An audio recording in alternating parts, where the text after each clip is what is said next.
funcional en cuanto al crecimiento, al desarrollo. Entonces eso es de hecho su primer objetivo, ¿no? Después es contribuir al desarrollo del aparato digestivo. Vamos a ver que cuando empieza a alimentarse, el bebé ya empieza de alguna forma a iniciarse ciertas situaciones en cuanto a la funcionalidad intestinal, la producción de enzimas, producción de jugo gástrico y todo eso que, incluso la parte de la masticación, todo eso empieza a desarrollarse. Y por supuesto la alimentación, el suplemento de algunos nutrientes necesarios que a veces no los tenemos a través de la lactancia. Enseñar o distinguir sabores, colores, texturas. Bueno, no solamente la alimentación implica el comer, o sea, el acto de comer y decidir nutrientes, sino también favorece la parte del desarrollo psicomotor, la parte sensorial también se está estimulando. El bebé cuando empieza a comer, ¿qué hace? Agarra la comida, agarra texturas, de colores diferentes, tomate, rojo, verde, qué sé yo, lechuga. Entonces va viendo, está siendo estimulado en cuanto a colores y también en cuanto a texturas y también en cuanto a olores y sabores, ¿no? Entonces hay una estimulación. Y por supuesto también tiene que ver mucho con colaborar en la formación de hábitos. Es importante que un niño durante la etapa de la alimentación complementaria, la familia se genere hábitos. Lamentablemente, como es acá en todo lado, por la vida tan caótica que tenemos todos los padres, más ahora que trabajamos casi mamá y papá, los dos, los niños están al cuidado muchas veces empleada o niñera, o bien si comemos con los nenes, comemos un rato de un poco más al vuelo, si es que comemos, porque normalmente a veces comemos en diferentes horarios, ¿no? Entonces no es un buen hábito. Entonces el niño ya va creciendo con ese hábito de que en la alimentación es así, no hay una reunión familiar, ¿no? Entonces, así como a veces los papás comemos rápido, los niños igual a veces suelen hacerlo, o bien se distraen. ¿Y qué hacen los papás? Agarran el celular para que coma el niño, ponen la tele, ¿no? Son diferentes hábitos negativos que a veces. En realidad tendría que ser todo lo contrario, ¿no? Generar un momento de calma, un momento de bienestar, un momento de charlar, un momento de conocerse, las situaciones que han acontecido, donde exista un disfrute de la alimentación, ¿no? Eso es lo que se tiene que crear en la familia y en el nene. Estimular el desarrollo psicosocial, por supuesto, porque va a estar en contacto con sus padres, ¿no? Tiene que, ahí con lo que les decía, entablar una relación con sus padres y los hermanos. Entonces, la alimentación complementaria tiene que ser completa, equilibrada, suficiente y adecuada. Muchas veces habíamos dicho que no siempre es así, ¿no? En la alimentación que vamos en nuestra alimentación, por ejemplo, de todos los días, ¿cómo es la alimentación? A ver, ¿cómo es aquí el queperí? ¿Qué lleva el queperí? Famoso queperí, a ver, ¿qué lleva? Aquí ponen arroz, ¿cierto? Acá ponen yuca, ¿cierto? Y aquí le ponen la carne con un poco de jugo. ¿Así es o no? Sí. O sea, carbohidrato, un poco de proteínas, casi nada de verduras, ¿cierto? Entonces, no es adecuada. El majarí, ¿qué lleva el majarí? Arroz todo el plato, charque ya, pero lleva sus plátanos más ahí, su yuca, ya, pero algo de proteínas. Pero en realidad, un niño que está en crecimiento, en desarrollo, ¿será que está recibiendo todo lo que con esto? No, o sea, si bien está recibiendo un buen aporte de calorías, pero no es tan saludable nuestra alimentación. Entonces, tendría que haber un equilibrio, ¿no? En esta situación. Los niños requieren todo lo que habíamos llevado con el tema de macronutrientes y micronutrientes, ¿cierto? Proteínas, grasas, carbohidratos, pero también necesita vitaminas y minerales que lo van a recibir a través de las verduras y frutas, la fibra que habíamos indicado también. Entonces, un gran porcentaje de niños vienen a la consulta por estreñimiento, constipación. Del 100% de los estreñimientos, más del 90% en niños, los estreñimientos son de causa nutricional, dieta mala. O la leche o la alimentación poca ingesta de agua. Entonces, y las mamás a veces quieren buscar como dice, o sea, un montón de problemas, pensando que algo malo, radiografía, doctora, haga ley, que no sé qué vainas, un poco más quiere que le hagan un coloporenema. O sea, un niño cuando en realidad el error está muchas veces en la alimentación, ¿ya? ¿Qué más? Para esto el nene o el niño, el lactante en este caso, tiene que cumplir ciertos requisitos para iniciar la alimentación complementaria. Uno, por supuesto, que la parte psicomotora también ayudará. Tiene que estar ya bien sentada. Usted no puede empezar la alimentación complementaria dándole a la comidita a la boca, qué sé yo, si el bebé está básicamente echado. Tendría que ya posicionarse el bebé y mantenerse sentado, ¿cierto? Ya con apoyo en la espaldita, como está en esa figura, pero tendría. Otro es que tendría que ya tener cierto interés por la comida. Los bebés como que ya van pidiendo, ya van levantando, ¿no? Ya tienen cierto interés. O bien también debería perder el reflejo de extrusión. Normalmente cuando son más pequeñitos escupen, ese es el reflejo de extrusión. Ya estarán perdiendo, ya van aceptando la alimentación. Por supuesto, cumplir los 6 meses, eso habrá que hacer una cierta corrección si el bebé es prematuro, ¿no? Porque si es prematuro yo debo esperar un poquito más, por eso dice si es corregir en prematuros. Y el interés por la comida, y agarrar y llevar la comidita a la boca. Normalmente uno le da y ya va poniendo, es una fase, ya la fase oral que decimos, ¿no? En esta etapa, donde todo experimenta por la comida, todo, es como su tacto la boca. Es como que ustedes le dan un llavero, va a poner la boca. Le dan una papa, es como que su tacto es la boca. Hay que tener cuidado también de estas situaciones de darle algunos objetos ahí que pueden producir fenómenos de obstrucción. Entonces, esas son ciertas características que el niño tendría que tener para iniciar la alimentación. Y bueno, ¿cuáles son los fundamentos para empezar? Ya habíamos dicho, uno son los nutricionales, ¿no? Porque si bien la lactancia materna provee todo, pero yo tengo que complementar con la alimentación porque ya le falta, ¿no? Hierro, le va a faltar vitaminas, entonces sí, todo eso lo va a obtener a través de la alimentación. Fisiológico, porque habíamos dicho que el intestino ya está listo para digerir, absorber, entonces yo tengo que ser capaz, y también la parte del riñón es capaz ya de metabolizar o de excretar en todo caso. Y lo psicomotor, lo que habíamos dicho, que ya está en esa situación de mantenerse de pie, agarrar con las manitos los alimentos, ¿no? Y es aquí que existe lo que decíamos, una brecha donde tenemos que reemplazarla, que si bien hasta los 5 o 6 meses la lactancia materna la cubre bien, pero ya después es que existe ya para cubrir los requerimientos energéticos, tenemos que complementarla con la, esperemos un rato. Entonces, antes de los 6 meses hay ciertas características que hay que considerarlas. Por ejemplo, el esófago del bebé es más corto, el cardias tiene poca, es bien insuficiente. Habrán visto ustedes que los bebés cuando son pequeñitos regurgitan, ¿saben qué es la regurgitación? ¿Sí? O cuando se les sale la lechita por la boquita, como una leche cuajarita, si han tenido hermanitos que se les sale. O bien, muchas veces hasta vomitan, un gran porcentaje de niños vomitan en los primeros meses, los primeros 2 meses con más razón. Eso se llama reflujo gastroesofágico. Existe un reflujo gastroesofágico. ¿Por qué? Porque no existe todavía una buena coordinación del cardias, está como un poco insuficiente. ¿Y qué va a pasar? Digamos que entra la comida y como no está bien cerradito todavía, no tiene su buen tono, para que ustedes me entiendan, entonces el bebé se queda abierto, entonces se suele salir la comidita. Cuando tomemos una mala posición, si digamos le doy la tetita, lo echo y lo levanto hacia cada rato al bebé, entonces como está medio abierto, entonces se va a salir.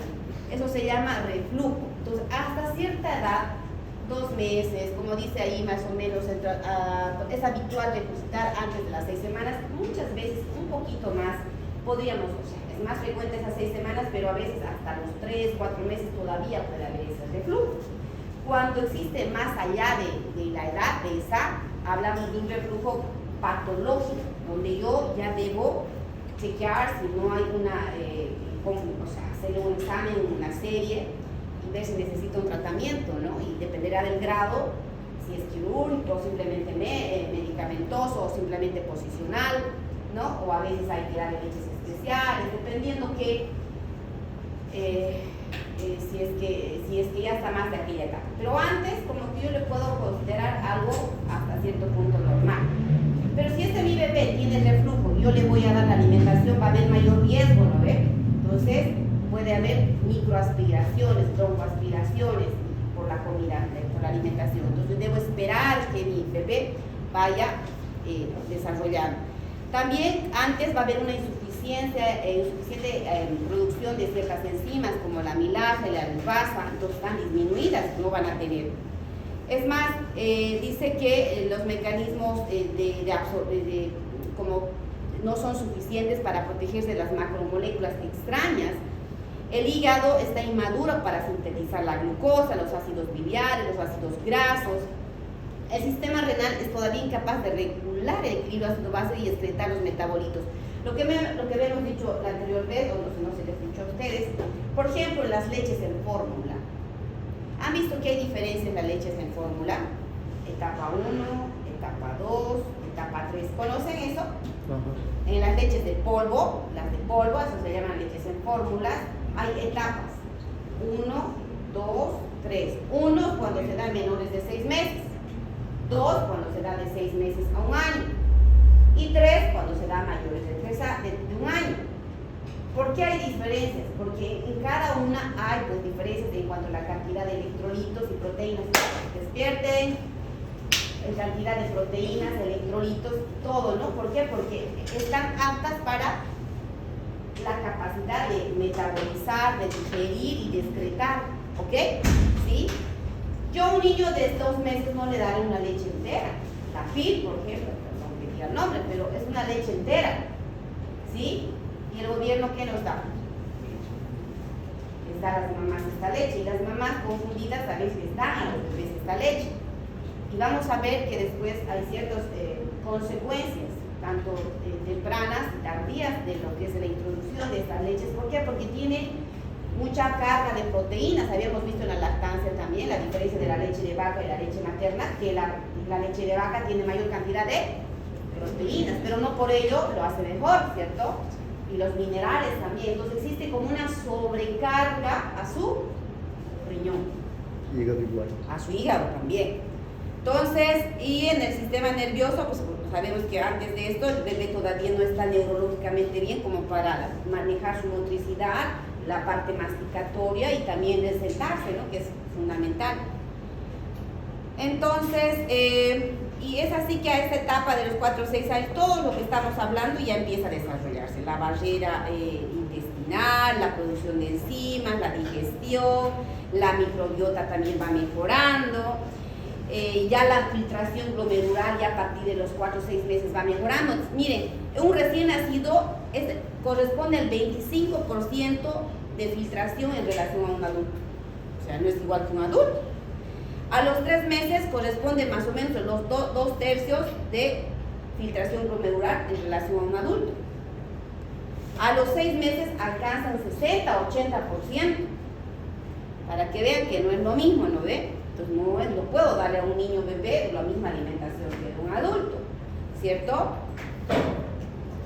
Lo mismo, las habilidades en cuanto a la parte psicomotora van mejorando. Por ejemplo, en la primera etapa, si bien primero está el reflejo de búsqueda, de devolución, ya luego a los 4 meses ya tiene mayor fuerza de succión, ya la lengua se está moviendo, ya existe, ya está desapareciendo lo que les decía, el reflejo de extrusión, entonces ya no escupe tanto la alimentación que se le va a dar. Ya a los 7 meses ya ya chupa la cucharita, ya va agarrando como que con las manos los objetos, entonces ya tiene interés, ya mordisquea, entonces va de a poquito, ¿no? Ya va habiendo ese desarrollo psicomotor como para que podamos iniciar la alimentación. ¿Y por qué? Aquí dice la introducción precoz, o sea, ¿cuáles son las partes negativas de una introducción complementaria antes de los 6 meses? A ver, a corto plazo, ¿qué dice ahí? que desplazamos a la lactancia materna. Si yo le doy, ay, mijito, ay, se está antojando este refresquito de, qué sé yo, a ver, de lo que sea, ¿no? Y le doy un refresquito. Ay, le voy a dar una sopita, y todavía no tiene. ¿Qué estoy dejando de dar? Leche. Y lo mismo, ay, quiero que quiera agüita, mijito, le va a dar agüita. La leche materna tiene agua, entonces, pero aparte de agua, tiene todos los nutrientes necesarios, entonces no es necesario que yo le dé agua si le estoy dando agua por través de la lactancia. Entonces, ¿qué voy haciendo cuando yo doy alimentación antes? Voy desplazando a lo que realmente tiene la lactancia. Y la lactancia materna tiene todo hasta los 6 meses, necesario para que ese bebé no tenga un buen estado nutricional. Aumento de enfermedades respiratorias. ¿Por qué? Lo que habíamos dicho hace rato. Puede haber micro o broncoaspiraciones. Daño renal, lo mismo. Desnutrición, ¿por qué? Porque en vez de darle leche materna, yo le doy otros alimentos y no llego a darle y no va a recibir si al bebé de buena forma todavía. Entonces voy a ir desnutriéndole al bebé. La anemia y la alergia, ¿no? Muchas veces también, cuando son muy pequeños, puede haber ese fenómeno. O a largo plazo, ¿no? Alergias, hipertensión, obesidad, diabetes, enfermedades intestinales, todo eso puede ocasionar a la larga cuando yo hago una introducción antes de los 6 meses, ¿ya? Entonces esto ya lo que les decía hace rato es básicamente que el bebé ya me va mostrando algunos hitos para poder yo iniciar la alimentación complementaria. ¿Qué es importante considerar en la alimentación complementaria? Que yo debo seguir la lactancia. Pese a que yo inicio la alimentación complementaria, yo tengo que seguir con la lactancia materna. ¿Hasta qué edad? 2 años o más. Se llama la alimentación extendida, no veo prolongada. Y bueno, como le decíamos, mantener la lactancia hasta esa edad y hacer que de alguna forma también tengo que considerar que a mi niño debo lograr una alimentación complementaria perceptiva. O sea, en realidad tengo que considerar esos 3 aspectos. Uno, lo que le decía, que yo debo darle la lactancia materna hasta los 6 meses, continuar con la lactancia hasta los 2 años y hacer que la alimentación complementaria sea perceptiva. ¿A qué creen que se refiere de perceptiva? ¿Qué idea les da? Perceptiva. ¿De qué palabra creen que viene perceptiva? Percepción. ¿Ya? A ver, ¿qué creen? En realidad, en la alimentación perceptiva, yo tengo que saber, conocer a mi niño, estar alerta de que si mi niño tiene hambre o no tiene hambre, debo ser bien amigable con la alimentación. Yo como mamá debo enseñar en realidad a la mamá que tiene que estar alerta de las señales de hambre y saciedad. Muchas veces no hacemos eso y las mamás a su ritmo quieren darle al bebé y les obligan, abre la boca, y queremos, peor si viene la abuela dice, ay no, no se ha comido nada y le dan un montón de comida, hasta veces los hacen vomitar a los niños, ¿no? Entonces, porque pensamos que estamos haciendo bien. Entonces, ¿qué dice? A los bebés hay que alimentar a los bebés directamente y asistir a los niños mayores cuando comen por sí solos. Respondiendo a los signos de hambre excesiva. Con un niño es sencillo, o sea, cuando un niño tiene hambre seguramente mostrará con el dedo, cuando es más bebito, como que abre la boquita, existe mayor salivación, llora, entonces cuando le estoy dando la tetita como que fácilmente mueve la boquita y ese es el fenómeno de búsqueda, es un signo de hambre, ¿no? O de rechazo, lo contrario, ya rechaza, se mueve a un lado, ya como que ya debo estar bien percibida de eso. Alimentar despacio y pacientemente. Ahí sí o sí, muchas veces cuando iniciamos la alimentación complementaria, el bebé no logra aceptar a la primera. Van a ver que cuando empieza la alimentación las mamás van a decir, hace muecas, y cierto, al principio hace muecas el bebé, pero no es porque no le agrada, sino porque es algo extraño, ¿no? Entonces lo que tengo que saber es direccionar, es decir, sí señora, hace muecas, pero usted va a seguir ofreciendo. Muchas veces hay que repetir hasta 10, 15 veces el mismo alimento, de forma, qué sé yo, pacientemente, en diferentes ocasiones, hasta que llega un momento que el bebé llega a aceptar la alimentación, ¿ya? Ser paciente. Si los niños rechazan los alimentos, experimentar con diferentes combinaciones, texturas, ¿no? Es importante que la mamá también, porque a veces hacemos lo mismo las mamás. Zapallito, zanahoria, al día siguiente zanahoria, zapallito. O sea, creo que el bebé ya muchas veces se cansa de lo mismo. Entonces, Ahora hay un montón de aplicaciones. En el Play Store, les voy a dar la tareita que lo revisen. A mí me gusta esta aplicación. Se llama BLB Ideas. Ustedes lo van a bajar esta aplicación de manera gratuita. Y ustedes ahí van a tener un montón de alimentos. Porque al hablar de alimentación, ¿qué alimentos? Nos quedaríamos toda la tarde. Pero sí que ahí van a encontrar una serie, un glosario de esto le voy a dar a esta edad, esto que da, cómo le voy a dar, todo, ¿ya? Pero ¿qué debo tener, qué debo recordar? Que a partir de los 6 meses tengo que tener cuidado con ciertos alimentos. ¿Qué alimentos debo tener cuidado? No debo dar azúcares, no debo dar sal, no debo dar miel por el riesgo del botulismo. No debo dar todavía la remolacha y las espinacas porque de alguna forma se ha relacionado con algunas alteraciones hematológicas. Entonces todavía no. No debo darse seguramente concentrados de jugos también, porque a veces mamás piensan que el darle un concentrado de jugos, ¿no?, va a resultar bueno, o sea, porque es un jugo, digamos, ¿no? Ay, es jugo de fruta, pero a veces el cargarle muchas frutas en un jugo también resulta ser perjudicial, ¿ya? Entonces no es bueno tampoco darle menores de 1 año jugos, ¿sí? Preferible darle la agüita y la frutita, ¿no? Pero no los jugos.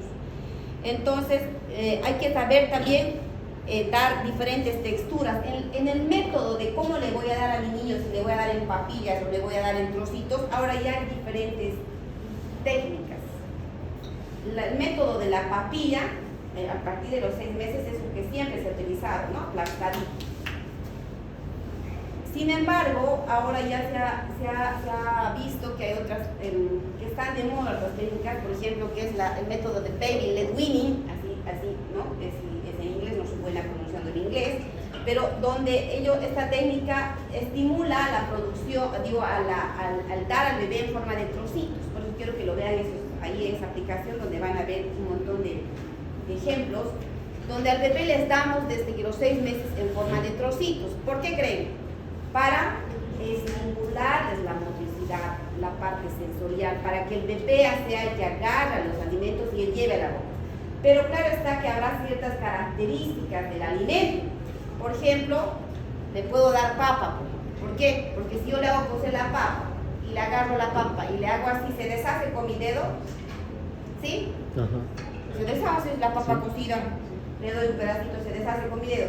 Si le hago cocer una zanahoria y le hago con mi dedo así la zanahoria, ¿se deshace? Sí. Y entonces, si bien mi bebé no tiene diente, por más que le se da un trocito y el bebé tiene esa capacidad de agarrar así el alimento, así como que en puño, agarra el alimento y va agarrando con sus encías. Entonces, lo mismo, yo voy a pensar que si se deshace con mi dedo, con las encías también lo va a poder deshacer por más que no tenga dientes. Ese método estimula precisamente a dar al bebé en forma de trocitos. Por ejemplo, el brócoli cocido, se deshace al ratito. ¿Le daré zanahoria, manzana? No. No, porque yo cuando le hago así no se deshace tanto. Lo haré cocer la zanahoria un poquito para que se ablande y ya. Entonces es a conocer a los diferentes tipos de alimentos y cómo le voy a dar para poder iniciar la alimentación complementaria. Cuando a mí me preguntan, doctora, ¿qué le voy a dar? Yo parto en decirles qué no le va a dar. ¿Y qué le va a dar? Le doy la tarea de que revise, porque es hartísimo lo que podemos hablar de cada uno, ¿no? De cada alimento. Pero normalmente, para que ustedes me entiendan, el método de papillas o el método de trocitos, ambos pueden dar, dependerá de la mamá. Algunas mamás que son ya mamás, como decimos, cancheras, ya saben, ¿no? Esto, entonces ya se animan a darle. Pero en ambos métodos la mamá tiene que vigilar.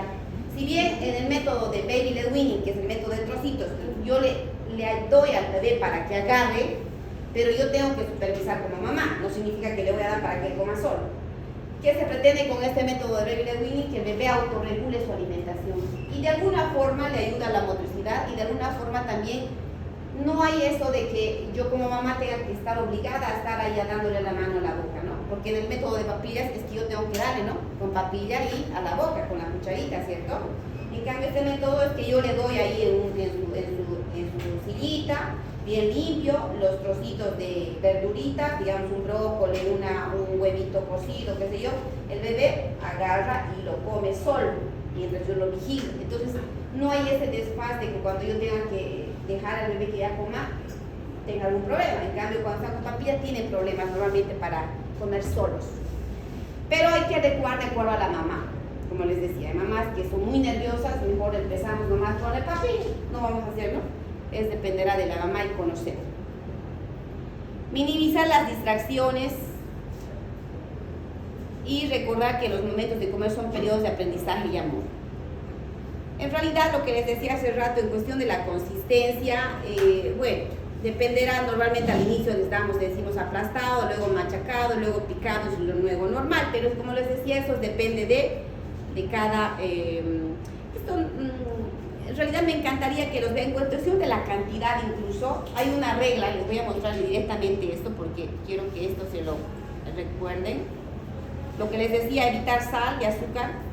Por ejemplo, este cuadrito es de la caja petrolera, ya no hay, era mi único cuadro que estaba el último ahí, pero me pareció bien didáctico para las mamás, donde empezábamos a partir de los 6 meses, la primera, segunda, tercera, cuarta semana, donde ustedes van viendo que ahí ya empezamos a darle camote, papita, manzana, papaya, banana, ¿no? Hasta aquí decía incluso remolacha, pero ahí en la remolacha hago este punto que les dije que a veces es mejor retrasarlo un poquito por esa situación. Y el pollo y la carne ya está en la última semana del 6º mes, o sea que ya hay que introducir las carnes en la alimentación y ya a los 6 meses, ¿no? Porque a través de las carnes les vamos a dar el hierro, ¿no? El hierro orgánico, el mejor hierro es el que se obtiene a través de las carnes, ¿ya? Carnes. Y bueno, en cuestión de la cantidad, vamos viendo que al principio capaz aceptan solo 3 cucharitas, luego a las 4 semanas ya van aceptando, o sea, de iniciada la alimentación ya unas 6 cucharitas, y de los 7 a 12 meses como que hay una regla, 7 meses 7 cucharitas, 8 meses 8 cucharitas, 9 meses 9 cucharitas, es una regla, pero en la práctica a veces vemos que hay bebés que comen un poquito más, ¿no? Pero es como que para que en general ustedes se ubiquen, ¿no? Ustedes tendrían que más o menos saber esa situación. Entonces, eso es lo que se refiere a la alimentación complementaria, que es básicamente un tema que va detrás de lo que yo les había hablado de los alimentos en sí, ¿cierto? De la nutrición en sí. ¿Hasta hay alguna duda?